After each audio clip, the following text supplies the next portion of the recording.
Video করো না please, গানের মধ্যে যায় না, দাঁড়া অন্য ভিডিও করবে, তারপরে এই লোকটা এখানে কাজ হলো এই আসামিদের জন্য দেখা। আমি একটু সময় থাকি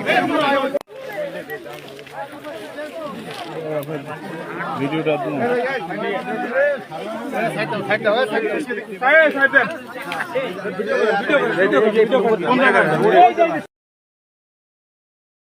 এইখানে প্রশাসনের অনেক কাজ আছে, অনেক সময় এটার সুরাতাল করবে, এটারে বস্তা মজুরি করবে, এটা পোস্টমর্টমে নিবে, কিন্তু আমরা ওনাদের কাজের জন্য কেউ কোনো ত্রুটি না ঘটাই।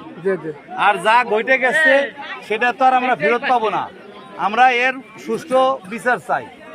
সেই অবস্থানে আমরা যেন নতুন কোনো আর একটা ঘটনা ঘটাইতে না। এই ছেলেটাকে পাওয়া যাচ্ছে, ওর যে আপন মামা, ওর নাম কি? ছেলেটার নাম কি? ছেলের নাম সিয়াম।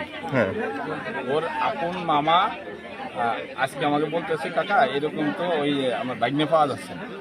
আমি বললাম তাহলে থানায় একটু জিডি করো, তারপর খোঁজ করো কোথায় সন্ধান লাগে। পরে আমি ইফতার করছি বালিকান্দিতে বাজারে যখন আসছি তখন বললো কাকা একটু ইসে চলে থানায় চলে।